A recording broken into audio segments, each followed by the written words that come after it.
those holiday greetings and gay happy meetings when friends come to call.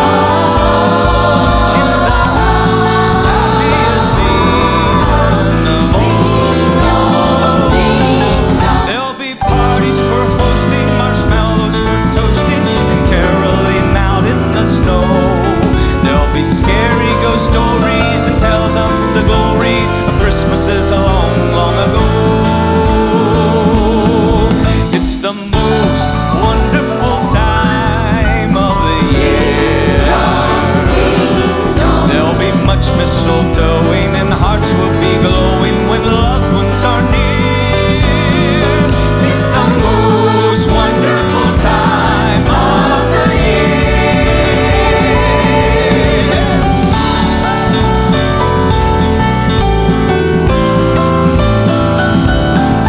There'll be parties for hosting, Marshmallows for toasting, and caroling out in the snow. there'll be scary ghost stories and tales of the glories of Christmases long, long ago.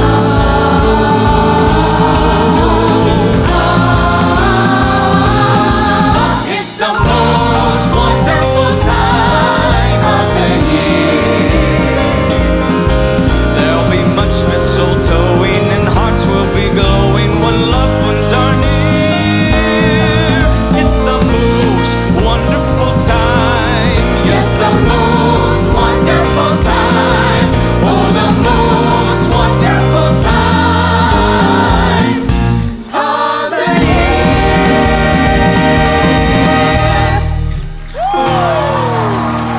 Yeah! Welcome everybody. You're glad to be here on this Sunday. We're glad that you're here. Thank you for being here for our Christmas concert 2020. Why don't you just turn and smile and wave at somebody around you? I know the greetings are a little different, but why don't you just greet somebody around you, smile at them. So glad that you're here today. Now here's the deal. We're gonna have fun. Is that all right? We're gonna have a good time because we need some Christmas joy and some Christmas fun and spirit. And so here's the thing. This first part is, it's a concert, okay? It's not a worship service. You can't lift your hands to this stuff and worship the Lord. But it's cheerful and it's joyful and it's fun. It's a good time. And we need some of that right now, okay? So I am giving you permission to have a good time, okay? I'm giving you permission to holler out, woo, or yeah, or whatever.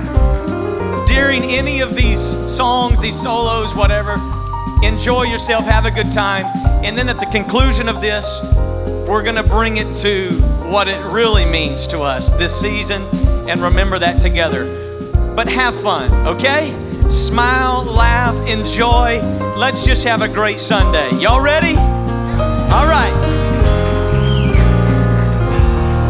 I'm going to start with a good old Christmas classic. I love those Jingle bells. Boom, those holiday Jingle bells. Boom, those happy Jingle bells. I love those Jingle bells. Boom. Jingle bells, jingle all the way. Oh, what fun it is to ride in a one-horse open sleigh. Jingle bells, jingle all the way. Oh, what fun it is to ride in a one-horse open sleigh. Dashing through the snow in a one-horse open sleigh. O'er the fields we go, laughing all the way. Today, bells on bobtail ring, making our spirits bright. What fun it is to ride and sing a sleighing song tonight. Oh, jingle bells, jingle bells, jingle all the way. Oh, what fun it is to ride in a one-horse open sleigh. Jingle bells, jingle bells, jingle all the way. Oh, what fun it is to ride in a one-horse open sleigh. I love those Jingle bells. Boom, those holiday Jingle bells. Boom, those happy Jingle-bells. I love those Jingle bells. Boom.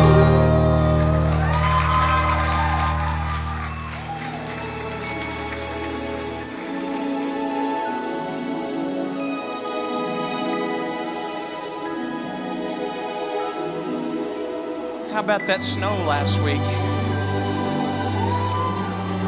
Yeah, make anybody feel like it was Christmas a little bit? Yeah.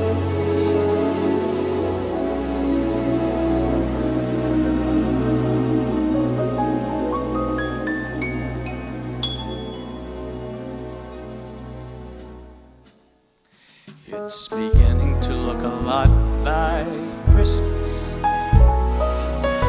everywhere you go.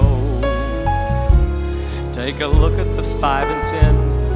It's glistening once again with candy canes and silver lanes that glow. It's beginning to look a lot like Christmas.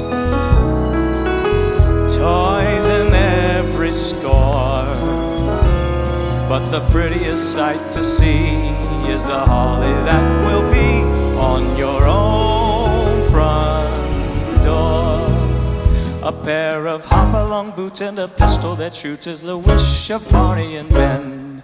Dolls that will walk and will go for a walk is the hope of Janice and Jen. And Mom and Dad can hardly wait for school to start again.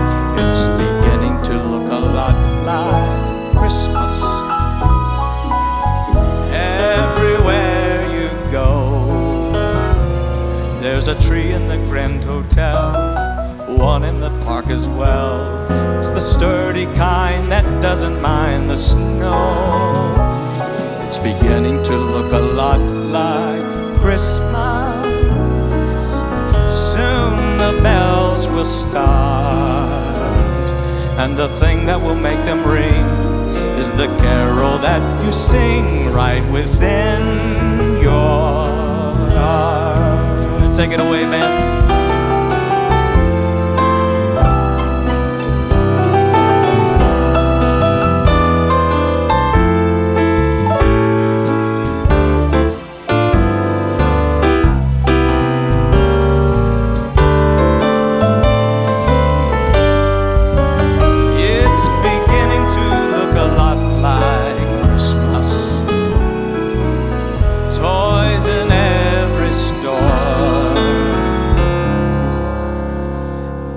The prettiest sight to see is the holly that will be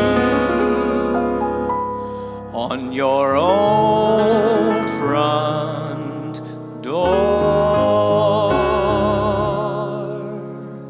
Sure, it's Christmas once more.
band.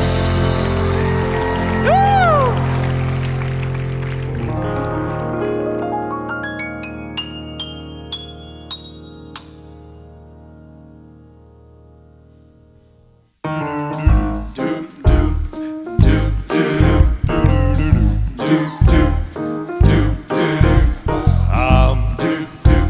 Dreaming of a white Christmas, just like the ones I used to know, where those treetops glisten and children listen to hear sleigh bells in the snow. The snow. Well then I am dreaming of a white Christmas, with every Christmas card I write. May your days, may your days, may your days be merry and bright, and may all of your Christmases be white. I said, I'm dreaming of a white Christmas, just like the ones I used to know,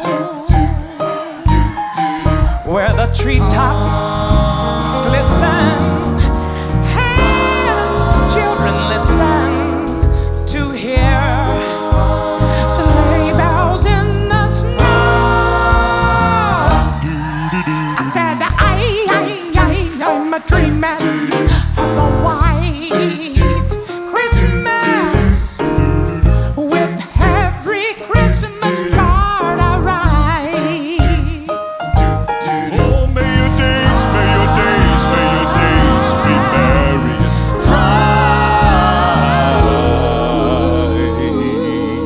bright, and may all your Christmases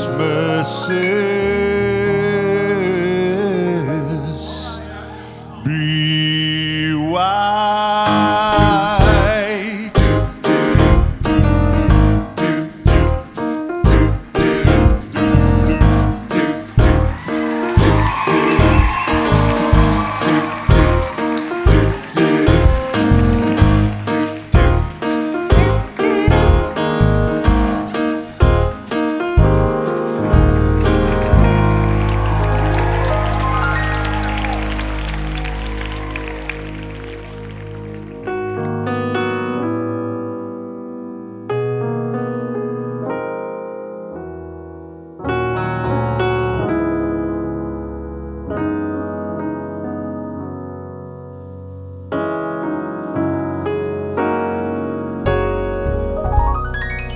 Chestnuts roasting on an open fire, Jack Frost nipping at your nose, Yuletide carols being sung by a choir, and folks dressed up like Eskimos. Everybody knows a turkey and some mistletoe help to make the season bright. Tiny tots with their eyes all aglow will find it hard to sleep tonight. They know that Santa's on his way. He's loaded lots of toys and goodies on his sleigh, and every mother's child is gonna spy to see if reindeer really know how to fly. And so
city sidewalks, busy sidewalks, dressed in holiday style. In the air, there's a feeling of Christmas. Children laughing, people passing, meeting smile after smile. And on every street corner, you will hear silver bells, silver bells. It's Christmas time in the city. Ring-a-ling, hear them ring. Soon it will be Christmas Day.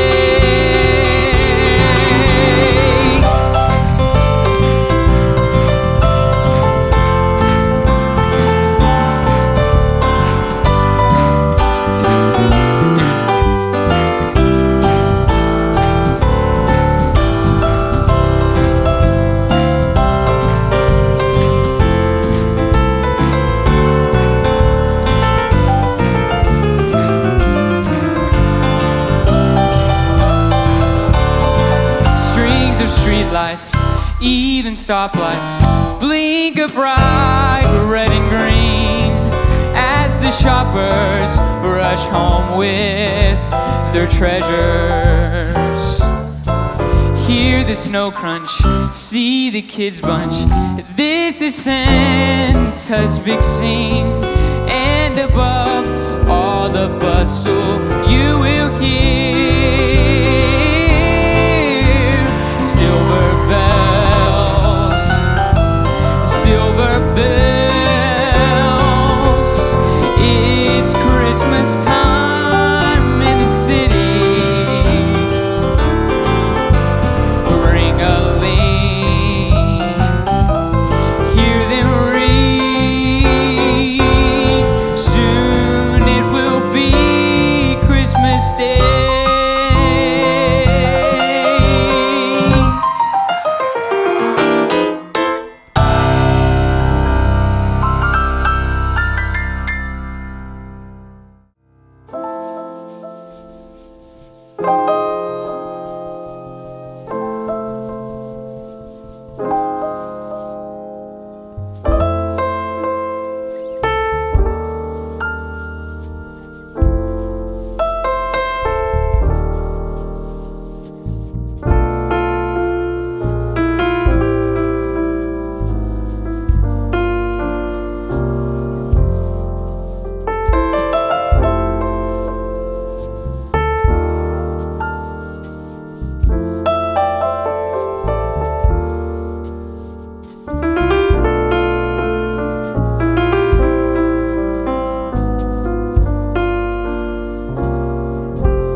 Jesus, Lord, at thy birth.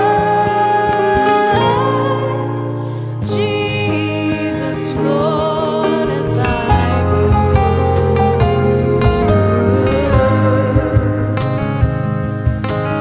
Christ the Savior is born.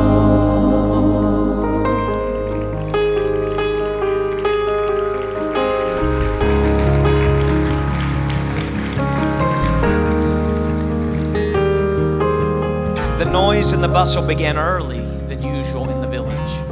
As night gave way to dawn, people were already on the streets. Vendors were positioning themselves on the corners of the most heavily traveled avenues. Store owners were unlocking the doors to their shops. Children were awakened by the excited barking of the street dogs and the complaints of donkeys pulling carts. The owner of the inn had awakened earlier than most in the town. After all, the inn was full, all beds taken. Every available mat or blanket had been put to use. Soon, all the customers would be stirring and there would be a lot of work to do. One's imagination is kindled thinking about the conversation of the innkeeper and his family at the breakfast table. Did anyone even mention the arrival of the young couple the night before? Did anyone comment on the pregnancy of the girl on the donkey? Perhaps someone raised the subject, but at best, it was raised and not discussed. There was nothing that novel about them. They were possibly one of several families that had been turned away that night. Besides, who had time to talk about them when there was so much excitement in the air? Augustus did the economy of Bethlehem a favor when he decreed that a census should be taken. Who could remember when such commerce had hit the village? No, it is doubtful that anyone mentioned the couple's arrival or wondered about the condition of the girl. They were too busy. The day was upon them. The day's bread had to be made. The morning's chores had to be done. There was too much to do to imagine that the impossible had occurred. God had entered the world as a baby. Yet, were someone to chance upon the sheep stable on the outskirts of Bethlehem that morning, what a peculiar scene they would behold. The stable stinks like all stables do. The stench of urine, dung, and sheep reeks pungently in the air. The ground is hard, the hay scarce. Cobwebs cling to the ceiling, and a mouse scurries across the floor. A more lowly place of birth could not exist. Off to one side sits a group of shepherds. They sit silently on the floor, perhaps perplexed, perhaps in awe, no doubt in amazement. Their night watch had been interrupted by an explosion of light from heaven and a symphony of angels. God goes to those who have time to hear him. So on this cloudless night, he went to simple shepherds. Near the young mother sits the weary father. If anyone is dozing, he certainly is. He can't remember the last time that he sat down. And now, that excitement has subsided a bit. Now that Mary and the baby are comfortable, he leans against the wall of the stable and feels his eyes begin to grow heavy. He still hasn't figured it all out. The mystery of the event still puzzles him. But he hasn't the energy to wrestle with the questions at the moment. What's important is that the baby is fine and Mary is safe. As sleep comes, he remembers the name the angel told him to use. Jesus. We will call him Jesus. Wide awake is Mary. My, how young she looks. Her head rests on the soft leather of Joseph's saddle. The pain has been eclipsed by wonder. She looks into the face of the baby, her son, her Lord, his majesty. At this point in history, the human being who best understands who God is and what he is doing is a teenage girl in a smelly stable. She can't take her eyes off of him. Somehow, Mary knows she is holding God. So this is he. She remembers the words of the angel. His kingdom will never end. He looks anything but a king. His face is prunish and red. His cry, though strong and healthy, is still the helpless and piercing cry of a baby. And he is absolutely dependent upon Mary for his well-being. Majesty in the hands of the mundane. Holiness in the filth of sheep manure and sweat. Divinity entering the world on the floor of a stable, through the womb of a teenager, and in the presence of a carpenter. She touches the face of the infant God. How long was your journey? This baby had overlooked the universe. These rags keeping him warm were the robes of eternity. His golden throne room had been abandoned in favor of a dirty sheep pen. And worshiping angels had been replaced with kind but bewildered shepherds. Meanwhile, the city hums. The merchants are unaware that God has visited their planet. The innkeeper would never believe that he had just sent God into the cold. And the people would scoff at anyone who told them the Messiah lay in the arms of a teenager on the outskirts of their village. They were all too busy to consider the possibility. Those who missed His Majesty's arrival that night missed it not because of evil acts or malice. No, they missed it because they simply weren't looking. Just a moment. It all happened in a moment. A most remarkable moment. It came and it went. It was one of the countless moments that have marked time since eternity became measurable. That particular moment was like none other.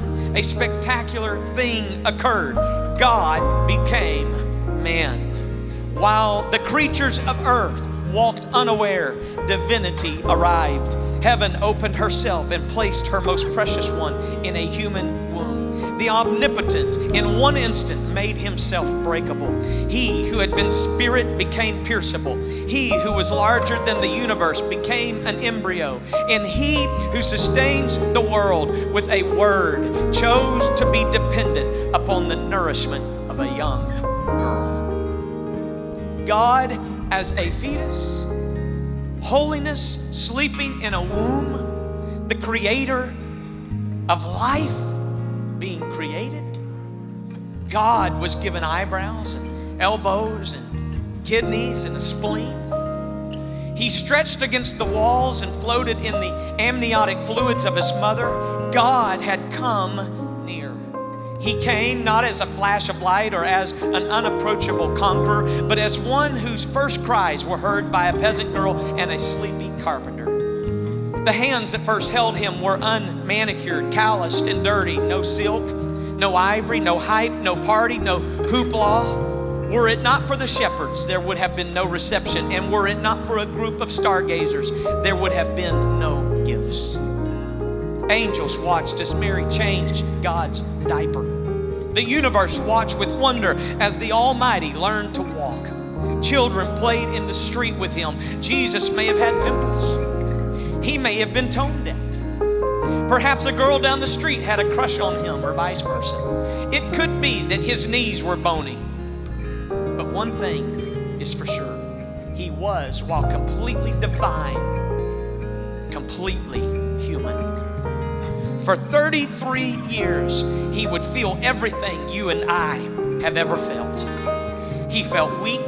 He grew weary. He was afraid of failure. He was susceptible to wooing women. He got colds. He burped. He had body odor. His feelings got hurt. His feet got tired and his head ached. To think of Jesus in such a light is, well, it seems almost irreverent, doesn't it? It's not something we like to do. It's uncomfortable for us. It's much easier to keep the humanity out of the incarnation. So clean the manure from around the manger, wipe the sweat from his eyes, pretend that he never snored or blew his nose or hit his thumb with a hammer. He's easier to stomach that way. There is something about keeping him divine that keeps him distant and packaged and predictable. But don't do it. For heaven's sake, don't. Let him be as human as he intended to be. Let him into the mire and the muck of our world. For only if we let him in can he pull us out. Listen to him. When he says, love your neighbor, it was spoken by a man whose neighbors tried to kill him. The challenge to leave family for the gospel was issued by one who kissed his mother goodbye in the doorway, knowing what was ahead. Pray for those who persecute you came from the lips that would soon be begging God to forgive his murderers. I am with you always are the words of a God who in one instant did the impossible to make it all possible for you and for me. It all happened in a moment. In one moment, a most remarkable moment, the Word became flesh. And so here, Mary holds her baby. And perhaps she begins to pray, God, O infant God, heaven's fairest child, conceived by the union of divine grace with our disgrace, sleep well. Sleep well. Bask in the coolness of this night, bright with diamonds. Sleep well, for the heat of anger simmers nearby. Enjoy the silence of the crib, for the noise of confusion rumbles in your future. Savor the sweet safety of my arms, for a day is soon coming when I cannot protect you. Rest well, tiny hands, for though you belong to a king, you will touch no satin. You will own no gold. You will grasp no pen, guide no brush. Your tiny hands are reserved for works far more precious. To touch a leper's open wound, to wipe a widow's weary tear, to claw the ground of Gethsemane. Your hands so tiny, so white, clutched tonight in an infant's fist. They aren't destined to hold a scepter nor wave from a palace balcony. No. They are reserved instead for a Roman spike that will staple them to a Roman cross. So sleep deeply, tiny eyes, sleep while you can, for soon the blurriness will clear and you will see the mess that we have made of your world. You will see our nakedness, for we cannot hide. You will see our selfishness, for we cannot give. You will see our pain, for we cannot heal. Oh, eyes that will see hell's darkest pit and witness her ugly print. Sleep, please sleep, sleep while you can. Lie still, tiny mouth, lie still, mouth from which eternity will speak. Tiny tongue that will soon summon the dead, that will define grace, that will silence our foolishness. Rosebud lips upon which ride a starborn kiss of forgiveness to those who believe you and of death to those who deny you. Lie still now. And tiny feet, oh, these tiny feet, cupped in the palm of my hand, rest, for many difficult steps lie ahead of you. Do you taste the dust of the trails you will travel? Do you feel the cold seawater upon which you will walk? Do you wrench at the invasion of the nail that you will bear? Rest, tiny feet. Rest today so that tomorrow you might walk with power. Rest, for millions will follow in your steps. And little heart, oh holy heart, pumping the blood of life through the universe, how many times will we break you? You'll be torn by the thorns of our accusations. You'll be ravaged by the cancer of our sin. You'll be crushed under the weight of our own sorrow, and you'll be pierced by the spear of our rejection. Yet, in that piercing, little one, in that ultimate ripping of muscle and membrane, in that final rush of blood and water, you will find rest. Your hands will be freed. Your eyes will see justice. Your lips will smile, and your feet will carry you home. Why? Because, little one, this is why you are here, and it is to save us from our sin. You are Emmanuel, God with us.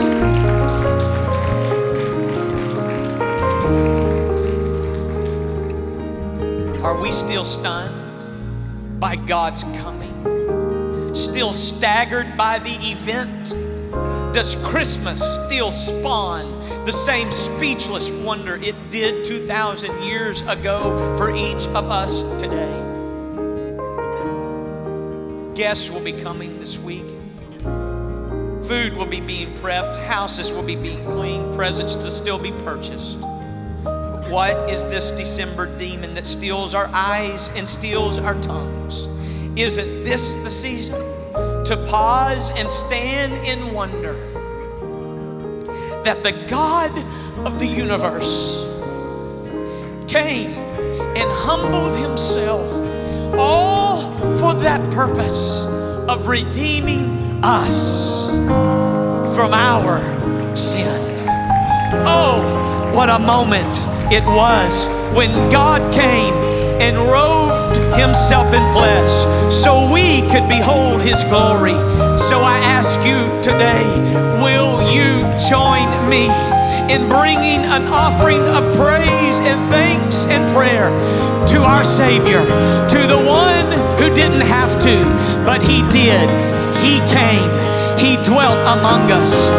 And now, today, still today, we have that same hope, because he's not just something that came and went and we know no more. No, he came, he died, he rose again, and he now lives and dwells within us. He is our hope. And so today, let us stand in awe. Let us stand in reverence. Let us stand and adore him. Again, will you lift your voice? Will you lift your praise? And will you pray with me right now? Lord Jesus, we are so thankful. We are so thankful for your coming. We are so thankful for the reason in which we celebrate this wonderful and beautiful season. You step down from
to sing.